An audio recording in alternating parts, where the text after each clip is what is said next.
Hello everyone and welcome to today's Hasselblad webinar. Thank you for joining us. I hope you're all keeping safe in these tough times and are looking forward to spending the next hour with us. I'm Mark Whitney, part of Hasselblad's marketing team, and I'm keeping safe and following government guidelines by coming to you today from my home in the United Kingdom. Today's webinar is an interview with photographer Roman Jehanno. Roman was the winner of the general category in the 2014 Hasselblad Masters, so we'll be chatting to him about his experience of winning the competition, what it is like to be a Hasselblad master, and taking a look through some of his master's images. Just before we move on and meet Roman, just the usual housekeeping. So this webinar is being recorded and the recording will be posted on the Hasselblad YouTube channel within a few hours of the webinar or latest tomorrow morning. Also, all of our other webinars are on there as well. So if you've missed any from the previous few months and years, you can catch up there. Now, this webinar is primarily, obviously, we're talking to Roman, but as a Hasselblad master, we're using it to showcase and highlight the current Masters competition, the 2021 competition, still open until the end of the month. So I just wanted to provide a final recap on this, if anyone is still interested in entering. So just a quick recap, we've got 12 categories this year, with a new one being Heritage. Now, it's Hasselblad's 80th anniversary this year, so the new Heritage category is to help celebrate that. And we're looking for any images that are related to Hasselblad's heritage. So please get creative, anything to do with moon landings or Victor Hasselblad or any of our iconic cameras over the years. Please get your thinking caps on and hopefully we will look forward to seeing your images on that category. For all the categories, you need to submit 3 images. And it's very important to note that the images do not have to be taken on a Hasselblad camera. There is a few requirements, but as long as the camera is 16 megapixel or over and fit in with the other rules and regulations that are available on our website, you can shoot with any brand of camera. So please don't think that you can only enter if you're a Hasselblad user. As I say, the closing date is the end of the month, the 31st of July. So I've just got just under, well, roughly about 2 weeks to go before that deadline. And then just to give you a quick timeline of what will then happen after that closes. So we have the submission period. We then have an internal jury selection, which gives us top 10 in each category. So that's our finalists. And then once we have our finalists, it goes on our website as a public jury vote for people to vote on. And we also have a grand jury of photographers and other industry experts that will also vote on the images, and that will give us a winner in each category. So if you'd like to enter the competition, just go to our website and you can find out all the details on there and upload your images. The winners of each category will receive their own medium format camera from Hasselblad. So a very good prize, and also you get to shoot on the shoot with the camera for the Masters book, and that is something that we'll be talking to Roman about when he did it in 2014. So just to move on to today's webinar, a quick agenda. In a few moments we'll meet Roman. Quick introduction to him, and then we'll be talking about his experience on the Hasselblad Masters 2014 competition. So taking a look at his winning images that he submitted, and then also looking at the project images that he shot for the Masters book. Well, then, if we get time towards the end, we'll have a look at some of Roman's other work from other projects. We estimate this to be about 50 minutes, which will leave us a little bit of time at the end, hopefully, for some Q&A. So if you have any questions or anything you would like to know from Roman, please use the GoToWebinar questions panel. I've got a colleague in the background that is fielding the questions, and we'll try to squeeze in as many as possible. So, Roman, are you there? Yes, I am. Good morning. How are you? Good afternoon. Yeah, hi. So you're coming to us from France today. Is there anywhere in particular in France? Yeah, it's cool. Close to Paris, actually, for today. Oh, okay. Close to Paris. Okay, so yeah, we're going to have a look at some of your work. Just to introduce you to the audience before we move on. So born in 1986, and tell us a bit about your background. So when did you first pick up a camera? Oh, looking at old pictures from my family, I think it was when I was 4 years old, something like that. Okay. But I really dive into photography around my 16 years old, 17 years old, maybe.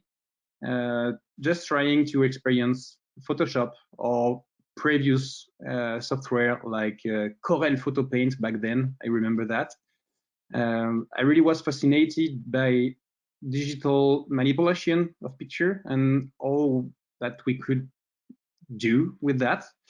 And it took me quite a long time actually to switch from the wheel of working as a digital artist kind of to something more analog, even with a digital camera.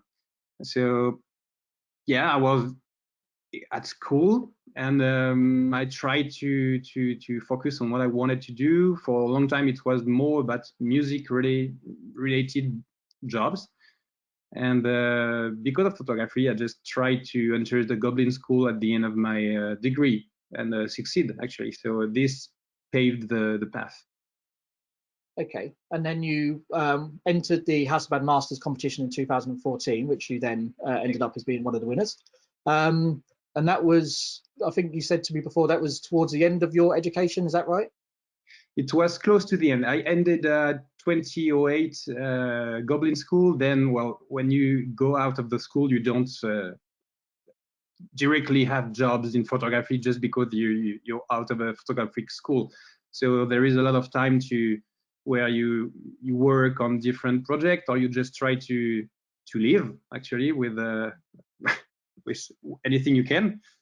And I think the Hasselblad Master came out just at a changing point in all my photographic life, because after that, maybe it's related, I guess it is, everything related to my photographic work in the advertising industry changed quite a lot.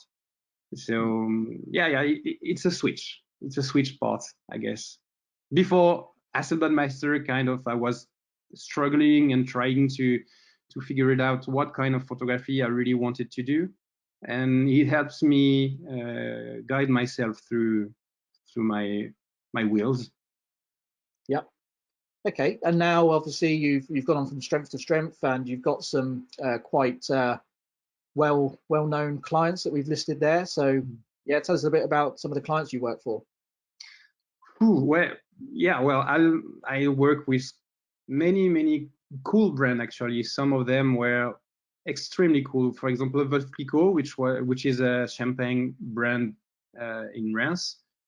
They just asked me to continue the work I was doing with my craftsmen, the artisans in my personal work, but they just asked me to continue that in the house with a totally free process. Kind of, I really wanted, I could do exactly what I wanted, and that was really cool. It's the same with Pernod-Ricard. We worked on a project with their website named World Best Bars. So they bring me to meet some of the most amazing and not perfect, but some of the best bars and bartender in the world. And I had just had to make the portrait the same way I was working for my personal project, which started with the Hasselblad Masters actually. Okay, so we'll have a look at that in a minute, and we've got your website and Instagram details there. So if anyone would like to see more of Romain's work after the webinar, that's where you can find him and follow him, and we'll repeat that at the end if you need reminding. So let's move on. Let's get some of the technical bits out of the way. So as a Hasselblad webinar, obviously it'd only be right to mention the camera that you currently use. So you currently use the H60 100C, and you've also had the H5D 60 in the past. That's right, isn't it? Exactly. I used to start the project about my craftsman portrait with the H5D 60. The one Hasselblad gave me for a year for the Evolve book, and the one I won at the end. So yes, that's right. Yep, it was brilliant. Okay, so what do you find about medium format? Do you find that the larger sensor format complements your work?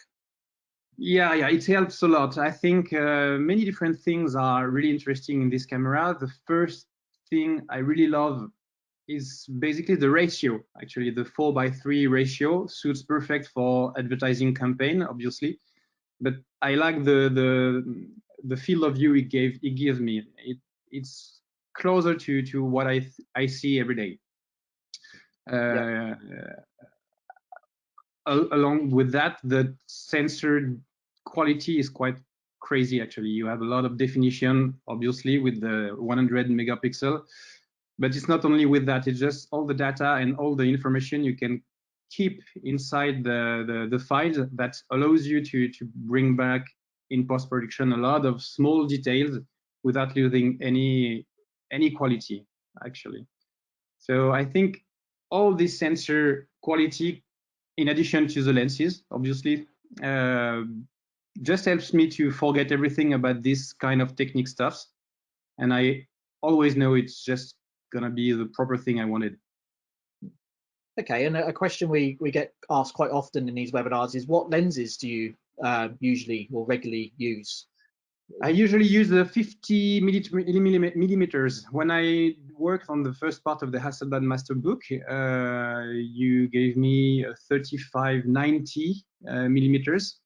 And at the end of this, all the picture I shot for this book, I just looked at the data just to find out how naturally I was, which kind of focal distances I was using naturally, and it ended up on the 50 millimeters. But since then, I'm starting to think that the 80 millimeters is quite interesting too. I worked a little bit with this one on the Peru project, and it's interesting to work with that, just to, when I enter a place where the environment is not really dense or is not full of details, or when I want to contract a little bit the picture, it's quite interesting too. And I have the 120 also, but this is for another part of my job, more for still life or texture things or landscapes too. But for the portrait project, we're gonna see mainly 50 millimeters. Definitely this one. Okay, so let's have a look at the 3 images you submitted to the Hasselblad Masters. And as I said in the intro, you don't need to use a Hasselblad camera. Nope. So these were shot on a phase 1 back, is that correct? Exactly, yeah, with a Hasselblad camera, but the back was a phase 1 actually, definitely. Okay, so tell us a bit about these images. Were they from an existing project, or did you shoot them especially for the Masters? It was for an existing project. At the end of Goblin School, I was looking for what I wanted to do in photography. I didn't know if I wanted to do still life, portrait, or, well, I was in a searching period, kind of. And I worked on that project. It was just the story of a car and the different owner of this car through the ages. And so there is some more picture, but I selected this one. I thought might be cool. I think the day I entered the contest was really close to the final production day of those pictures. So it was not intentional, just, oh, okay, let's do that. And to be fair, I totally forgot for my entering in this competition. So I remember when you called me like almost a year later to tell me I was one of the winners, kind of. I didn't believe it. I really put all the mails in trash, thinking it was spam or something like that. And you really had to call me like 2 times, so I can realize I was in. Yeah, that's a very good part of the job, is to ring the winners. There's always a very good thing to hear the reactions. So we've been asked a couple of questions actually. Well, the same question from Marin and Victor, and they're already interested in your lighting. So you can see the lightings here. So is it sort of external flash that you use for your lighting, and is there any sort of particular style that you're shooting for your lighting? Yeah. Well, for those one, I think my lighting process was still in work, kind of. So I refine this process a lot since. But yeah, I usually work with flash, broncolor flash with soft boxes. I put really close to the subject, but I really low power, so I can have this kind of contrast of the face that vanish quickly inside the picture. And those one were shot in a studio. Actually, the car was in a white studio, and post-product for the background. Okay. yeah, Mhm. I think we can see that. But yeah, the lighting is processed like that. It's not for those one, but I can talk about the lighting for the other picture if you want to. Yeah, okay. And just before we move on from this, so obviously these are the 3 images that you chose for the Masters and you were successful. So if anyone is still looking to enter the Masters in 2021, what advice would you give them, from your experience of winning? Why do you think these images won, and what advice would you give to someone that's still yet to choose their images? I think the main thing is just to be honest with ourselves and just to enter the picture you're really comfortable with at this point. I guess I wouldn't, if I had to enter the contest now, these are not the picture I would put in, definitely. But I think it really was close to what I was back in time, and this is a more important thing, I guess, in everything. Actually, this is the same advice for Instagram or thing like that. My point of view is just to be honest and just to do whatever you want.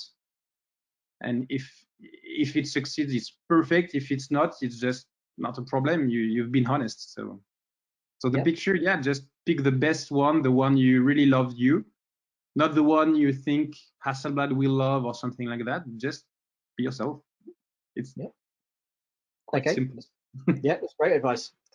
Okay, so having won the competition, as you said earlier, we loan you a camera and some kit to then go out and shoot for the Hasselblad Masters book. So this is the project you shot. So tell us a bit more about the project and how it fitted in with the theme for the book. Well, it took me some time to figure it out what I'm gonna do for this book, actually, because I won in the general category, so I was totally free to do whatever I wanted, because we needed to stitch to the category. If you won in the landscape, you had to make landscape. If you won in portrait, you had to make portrait. But I was in general, so it was like do whatever you want. So it was quite hard at the beginning to focus on the point, because blank pages are really hard to fill. And at this point, after entering the contest and being one of the 12 winners, I just put everything on a list and say to myself, okay, what Hasselblad would love to see? I said to myself, if I was a camera brand, I would just love to showcase all the possibilities of this camera. So it helps me to guide a little bit what I wanted to do. And I decided to work on the evolution of the raw material.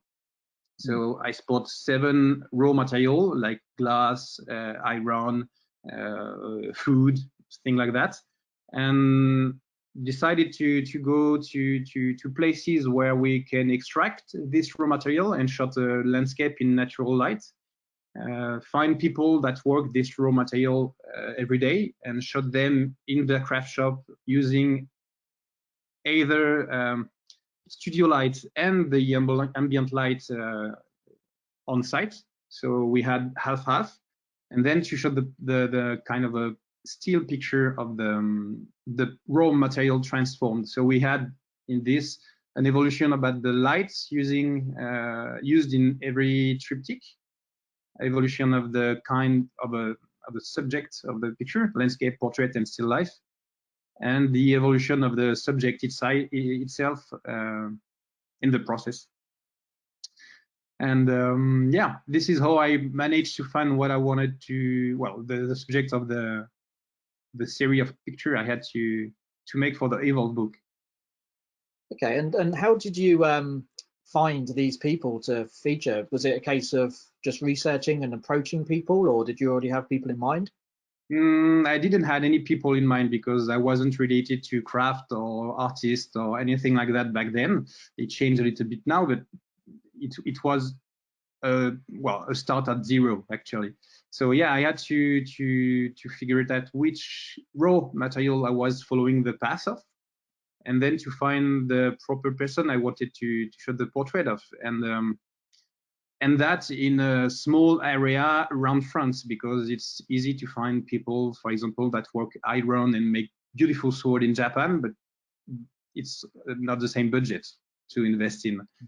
So I had the help of a friend who helps me reach every people we shot the portrait of. I made a lot of research for weeks, maybe months, to find the proper balance between the guy who's looking like what I had in mind, the place that had to look really cool too, because you have a lot of craft shop and you can find people with amazing work, but when you enter the place, it just doesn't look like you were expecting it. And so a lot of research, and same process for all the other country I shot in later.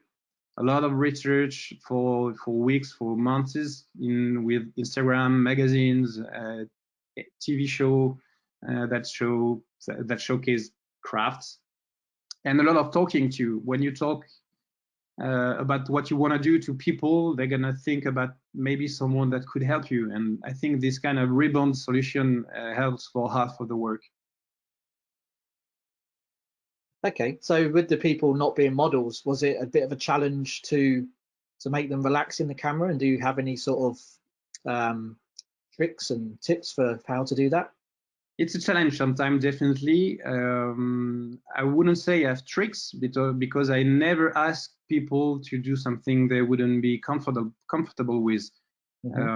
This is the way I do portrait. Usually I just talk as much as I can with the people, spending at least an hour with them talking.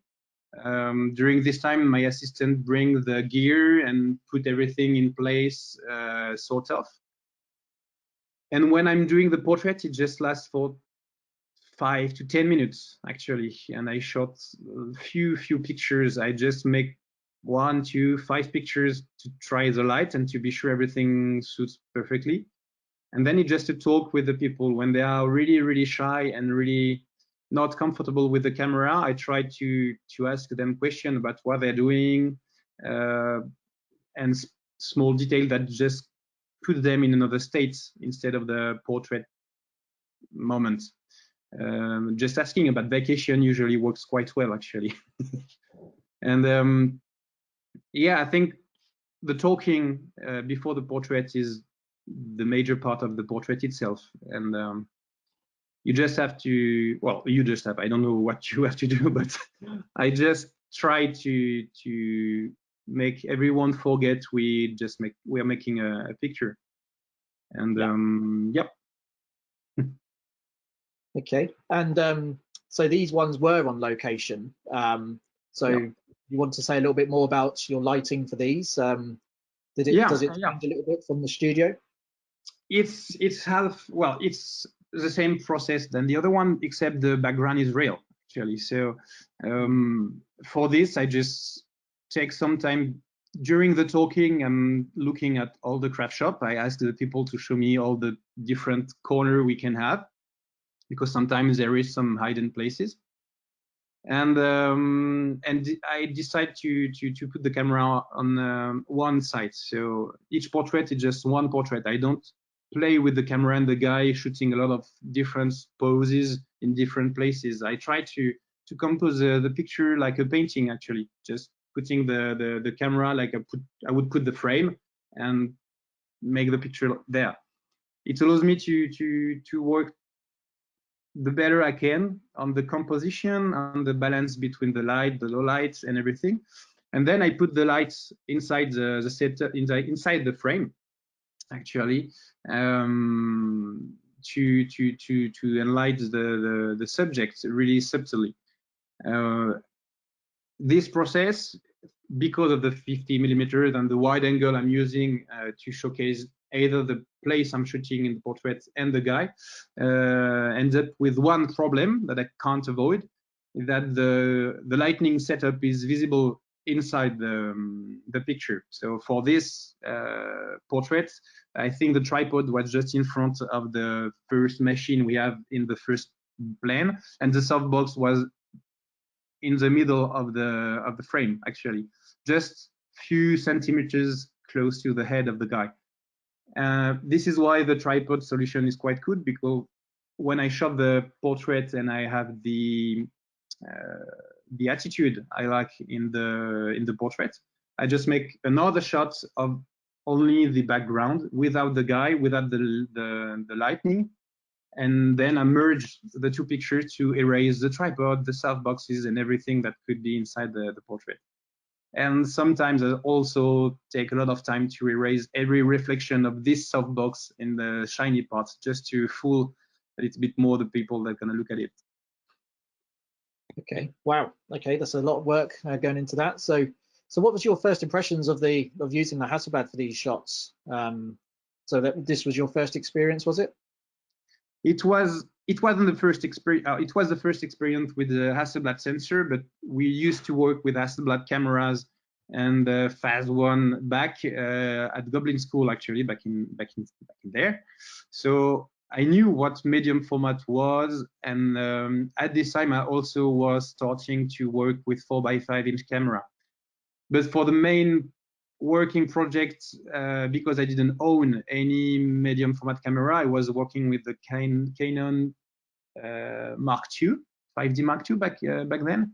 So the difference between the 5D Mark II and the Hasselblad, it was a 60C sensor, was mind-blowing, definitely, especially on the definition. Let's be honest, this is the most impressive thing in this. It's just you have everything you want to show, and it can't be seen now on a screen, and definitely not on Instagram. But when you have a print or when you make crops, this is what I do on Instagram now. I just make small crops of the pictures just to realize how dense the amount of detail is. So yeah, the flexibility is quite cool. It's a low camera. You won't shoot 6 frames per second, but I think this is how I like to work too. It allows you to slow down the process. It allows you to think about what you're gonna do, and it's bring you almost the same feeling as shooting in analog for that, because you can't rush everything. You can't just make all the picture and decide it 2 days later which one is the better. You have to slow down, and I think this is a cool thing. Yeah, very much so. Does the image quality make your post-production easier or harder? Well, bigger files mean longer post-production. So on one part of the process, it makes your work longer. When I switched from the 60C to the 100 sensor, I had a lot of details in addition. And let's be honest, the post-production was longer, definitely, because you want to be able to have a perfect picture, even in the smallest detail. On the other hand, when perfectly used, or when good enough used, you don't have a lot of things to do, because all the lights in there is almost perfect in the row. And to be honest, I usually spend a lot of time, like maybe 80% of my post-production time is on things that nobody will notice ever, like the small hair on the face, a small spot on the jacket or something like that. But for what it is about the global picture and the balance of the lights and everything, it takes me, I don't know, 10 minutes to have most of the picture that we're gonna have at the end. So it helps you to have this amazing richness and quality in low lights, in highlights, and in the proper colors you have there, because everything is almost perfect on shoots. But on the other hand, you have a lot of definitions, or you'll have a lot of work to do if you want to do perfect things. Okay, so that was the images for the Masters book. So they got printed up along with the other winners of the other categories. Of course. And then you've continued the project since then, really, or the theme for the project. So we move on to the next image. This was shot in Lapland. Yeah, a few months ago, actually, last year. I really loved what I've done for this project, for the Hasselblad Master. It really was a starter in my perception of photography and what I wanted to do.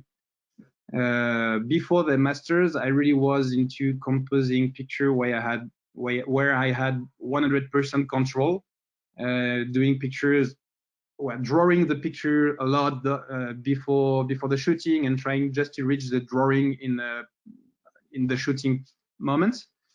And this Hasselblad project, the Hasselblad Master, brings me to think differently and try to reach real people with real places and real knowledge too. So after finishing the 7 portraits for this book, I really was looking forward to continue the work. I was searching the subject where I should do that, and I had the chance to go to South Africa with friends that were in contact with weavers and a lot of craftsmen there. So we managed to make an exchange. I was doing some picture for them and some films, and they were paying everything and producing the travel and helping me to make the portraits. So this was in 2015, something like that. But since there, yeah, I almost go for one big trip a year, and I've been doing this project about looking for craftsmen people, artists, and working people in USA, in Lapland, in Japan, Peru, in France, obviously, and in Indonesia so far. Yeah. So this is one of the Indonesian images. Is that right? No, this one is from South Africa. They are in KwaZulu-Natal. Simon and his wife, they are the parents of a weaver we met there that is weaving phone wire actually to make basketry. It's something really interesting and really colorful. So I just had the chance to meet the parent, and I made this picture in 3 shots, something like that. It was really fast actually. Okay. And one of my favorite one. This is in Indonesia. Yeah, this is what I thought was coming next. So yeah, this is the yeah. Yeah. This is Ayat Rabik actually. He's a brilliant guy in Indonesia who created an association named 1000 Bamboo Villages. He's graduated in eco gestion. How do you say that in English? He knows a lot of stuff about plants. Yeah. And especially about bamboos, and he reached isolated villages that's struggling with life in Indonesia, in different islands and everything, and bring them the knowledge about how to harvest and how to cultivate bamboos so they can find a proper way to live. So he gives them a subject to work on, but also responsibilities in how to process it, and he assured them to have someone who's going to buy everything. So he created something really, really eco-friendly, definitely, and really reliable for them to live on. And I think he have a lot of other projects about construction in bamboos and things like that since then. Okay, and we've got a question actually from Alexandre. They're saying, with so many different craftsmen being shot, is it in such different types of crafts and locations? Was there a common challenge you had to face? I think the big challenge in every picture is when you enter a place. Well, when I enter a place, I look at everything, and usually there is a lot of things I want to put inside the picture. And the big struggle I have is just to select all the things I want to show in it. And it's always difficult because if I was listening to myself, I would do 360 pictures just to show everything. And photography, in my opinion, is also the choice of not showing things. So in this forest, there is a lot of place. In the previous forest, there was a lot of places I could shoot the portrait of IF. In some of the craft shop, I end up doing a wide angle picture, and when going back home, I'm just like, okay, this is cool because we can see everything, but the picture itself is not so interesting because there is too much. So yeah, the big struggle is to make the selection on site, because you have also the relationship with the guy. So if the guy is really nice, if the place is really nice, I really want to show all of that. And sometimes it's better to show just a part of it, especially for this one, for example. The guy was crazy, super cool, extremely funny, crazy talented too. He's an amazing sculptor in Bali, and the craft shop entrance is basically a dragon with the two wings forming the two doors, and it's like 10 meters wide.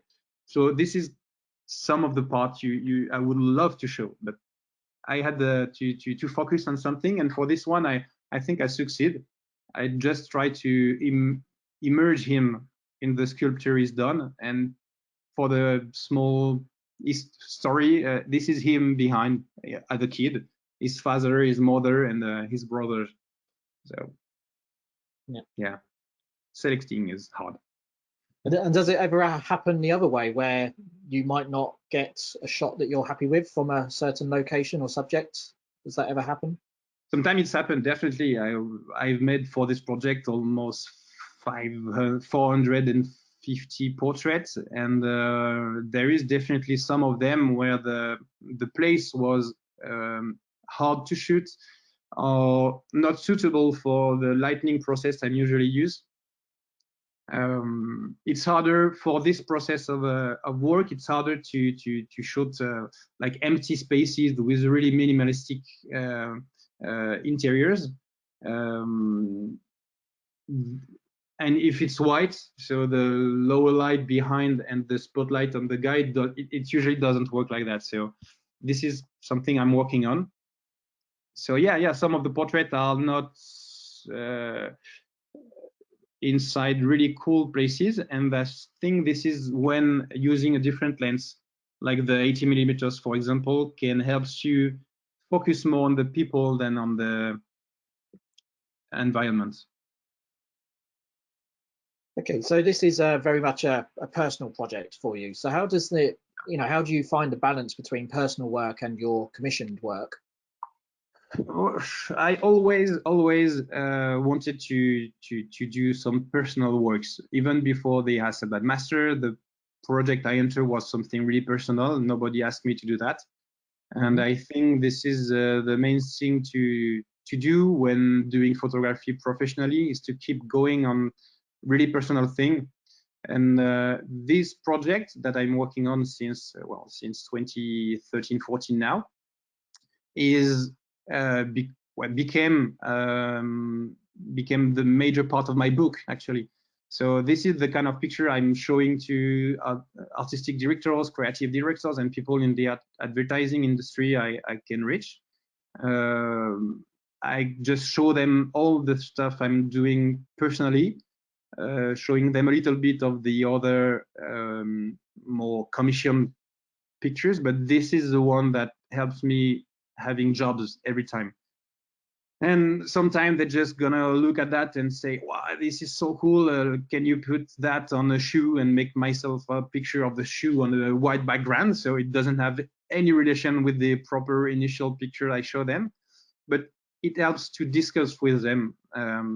This project brings a lot of discussion, of curiosity from people. So this is kind of relationship I want to have with the people I'm working with. And sometimes you have people like Veuve Clicquot that just gonna really like everything about that and ask me to do 100% of what I'm doing, but in their places. And this is the most exciting moments, when someone asks you to do what you do, but they're gonna pay for you. Yeah. A question from Victor. He says, if you find the place or artist is unsuitable, do you still shoot, or do you politely leave? Always shoot them. I always shoot them, because it's not something I do only for myself. I think people are happy about me coming to make the portrait. Usually I'm traveling a lot from, far from France to make the portrait. So if the people are nice, if the people are happy about me being there, I'm just going to make the portraits. Even if I don't show it online later, I'm just sending them a print of the portrait, like I'm doing for everyone, just because they took time for me. So this is the least I can do. Yeah. Okay. And what's next for this project? How long do you think you'll be continuing it for? Do you think there's an end to it, or? I really don't know. It's a big question since a year and a half. I was doing this portrait project in Lapland, and because of COVID, I had to shorten the trip after 3-day shooting only. I've made the last summer a project in France too, and this was the part I was keeping safe for later, actually. And now I'm working on a book to showcase maybe 100 pictures among the 400. I will still making portrait definitely of people, maybe not so much about crafts and artisans, because I've made portrait for another project recently about Michelin star chefs, and I think I will focus more on categories, like maybe really high quality chefs or maybe musicians only. We'll see where life will bring me anyway, but I will go back definitely in Lapland to finish the work I started there. But even for this part, I might work in a different mindset for all this project, because it costs a lot of money, a lot of time, a lot of energy. I try to shoot as much portrait as I can in a shorter time. So, for example, in Peru, we went there for 4 weeks and we shot 65 portraits. It's a lot, definitely, when you have to travel in the country and to shot all those different people. And I might want to slow down a little bit this kind of process and not doing like speed dating portrait for 4 weeks, and maybe try to have a bit more relationship with the people, maybe stay with them for a few days and try to focus more on their life. So it might bring a lot of different pictures too. Always these portraits, because I really want to continue this portrait work, but maybe more everyday shots, maybe more landscape details about what they are doing. So I might try to work in this way for the Lapland part. So yeah, I will continue, but in a different way. Okay, and a question from Nuno. Do you ever consider shooting in black and white? No. I shot a portrait project, another one in black and white, but it's with the 4x5-inch camera.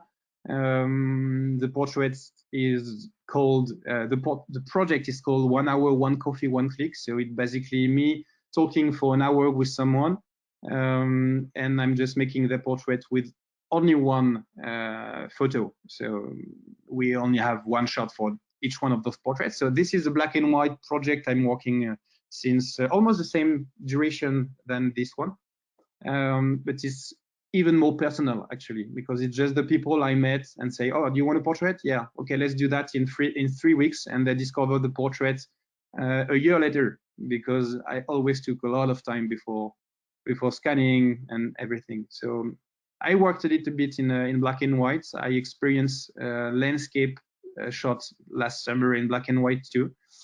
It's different, but not so. I think one of my friend, a photographer, told me one day that I worked in colors the same way people worked in black and white, with a big presence of light instead of working only on colors. And I don't know if it's true, but it's fun. Yeah. Okay, and then a question from Victor. Do you work alone or with an assistant? Always with an assistant. I started almost alone. For the Hasselblad Master, I had an assistant. Then for the South African and Swaziland part, I didn't have one. And always with an assistant, because it's really it helps on every level. It helps not to be lonely for 4 weeks in a trip.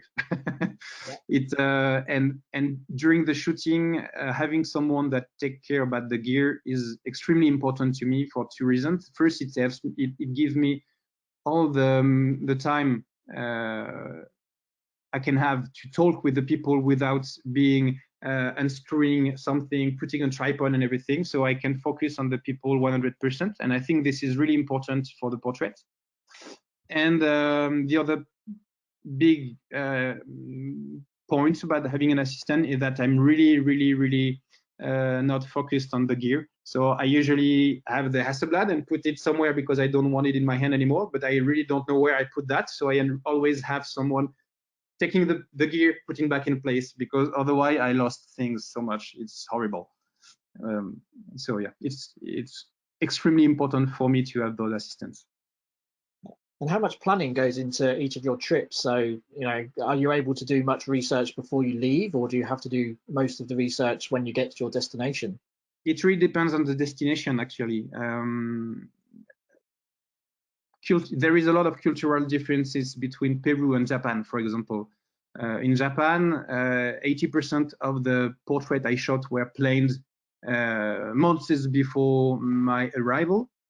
In Peru, I think I planned 3 portraits among the 65 when I took the plane from Paris to Peru. So, and I tried to plan definitely. In Peru, I had the help of someone of tourist agency in Cusco who helps me a lot to find the proper guides on site. But further than that, it was almost impossible to reach the people I wanted. Well, not I wanted, but I was about to shoot the portrait of. So a lot of things in Peru has been made on site by discussing with the guides, by exchanging with the craftsmen that said to me, okay, but I have a friend who's doing that 5 kilometers from here. Do you want to meet him? And just go with the flow.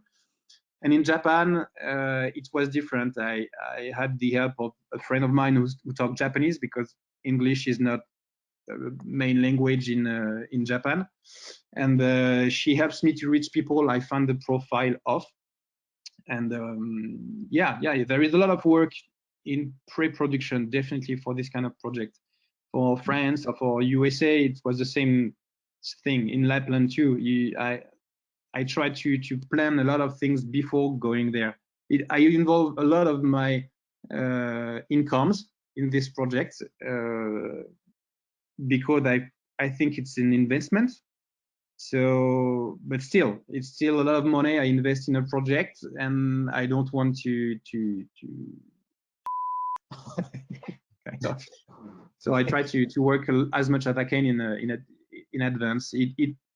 It's always the same process. You have to look at many content on internet, and even Instagram helps a lot too to find interesting people. And then when you reach one of them, you just explain him the project. Sometimes they don't want to be inside the project, sometimes they want to. And when they are willing to receive me, I just ask them sometime if they know other people that might suit this project, and try to make like a web of connection to reach as much people as I can, actually. Yeah. Do you ever get approached by anyone that wants to be in it that you haven't found? Yeah, I have, but I have a big list of people I want to shoot the portrait of. Sometimes you're just watching TV and you see someone doing things amazing in a place. There is also a Russian clown living in France I really want to shoot the portrait of someday. And so I have this list where I put all the names and the people that told me about this guy and the contact that I have. And I keep this list open. So when people ask me, well, I'm doing this, there is a guy in France who's doing like metal sculptures of robots, and I will make his portrait one day. He reached me like a year and a half. I'm really slow to organize this thing, but he's definitely a guy I will shoot the portrait of at a time. So I just waiting for the proper moments. Maybe I will pass in his region one day, and I just look at the list and say, okay, yeah, there is the guy I wanted to shoot the portrait of.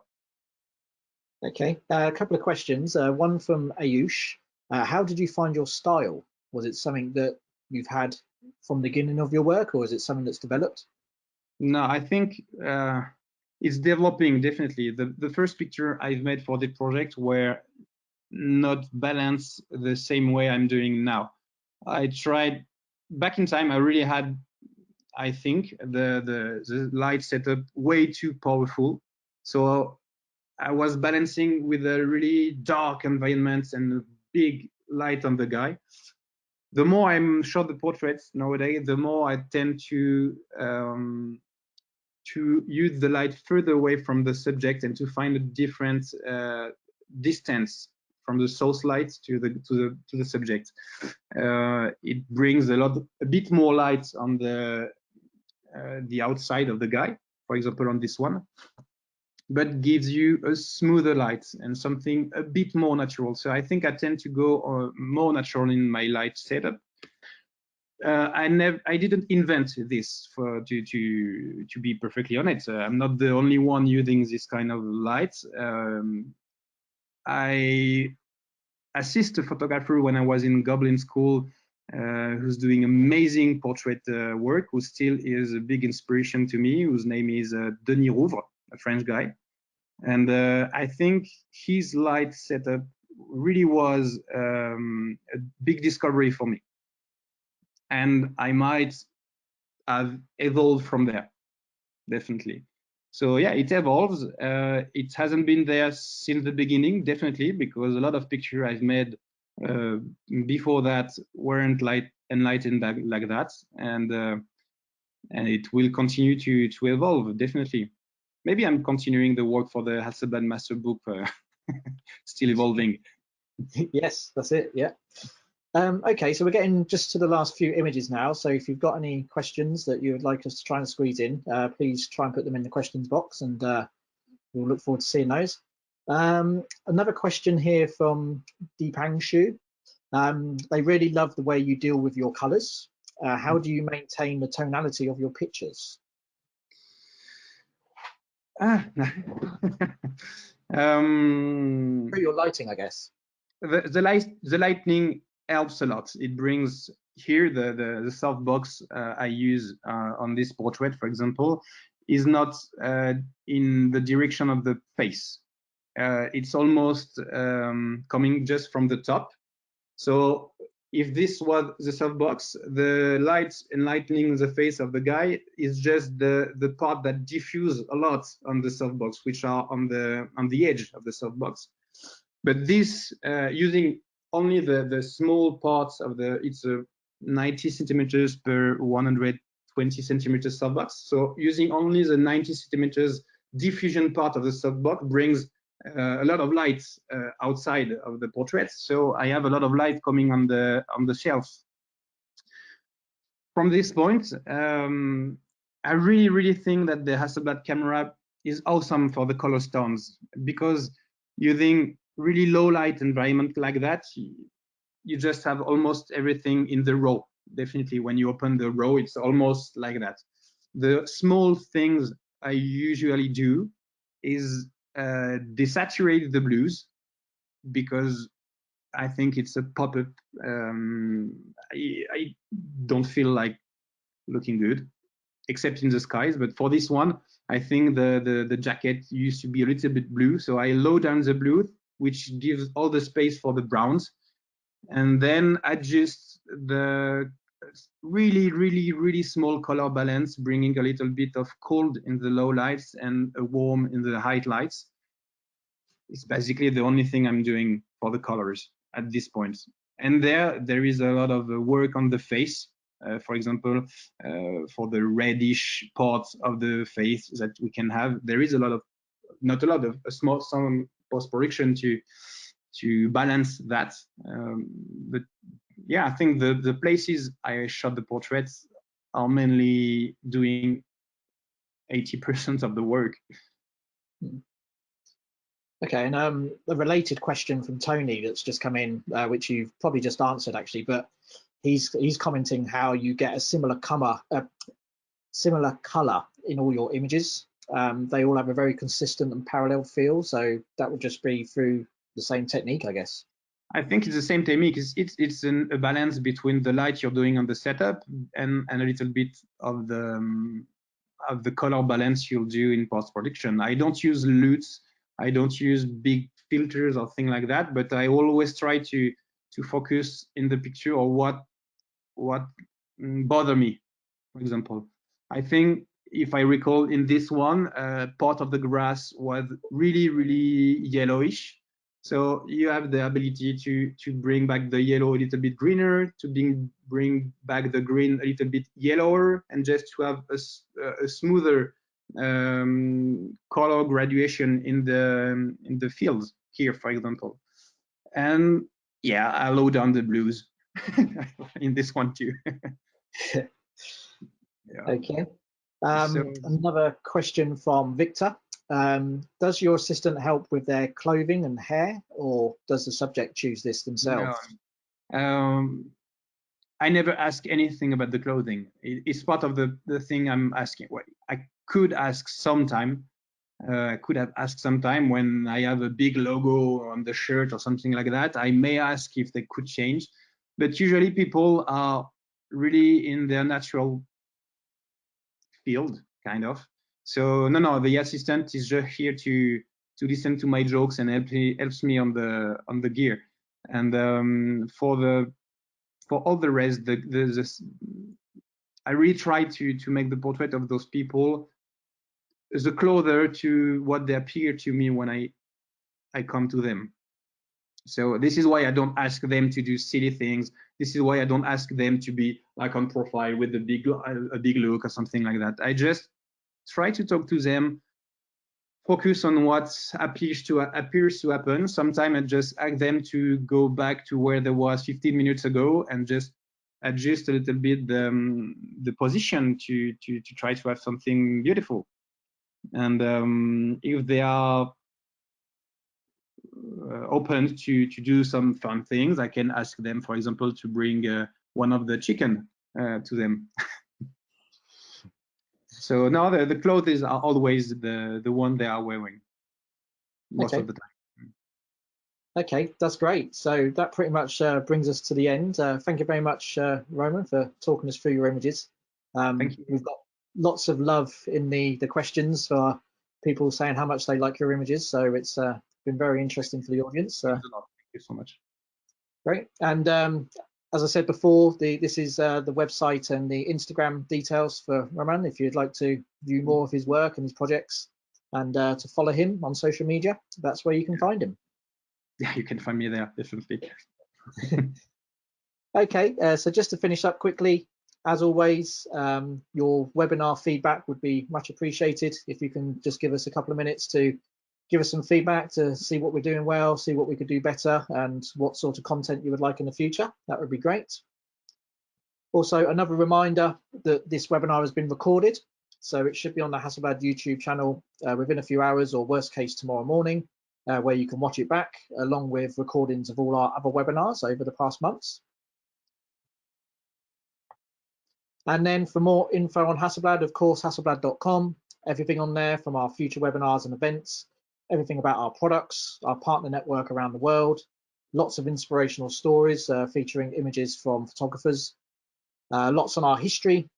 You can, of course, request a demo on any kit that you're interested in and apply for any support that you need as well. So thank you very much for joining us. Thanks again to Roman, and look forward to seeing you on another webinar again soon. Thank you very much. Love to. Thank you. Bye-bye.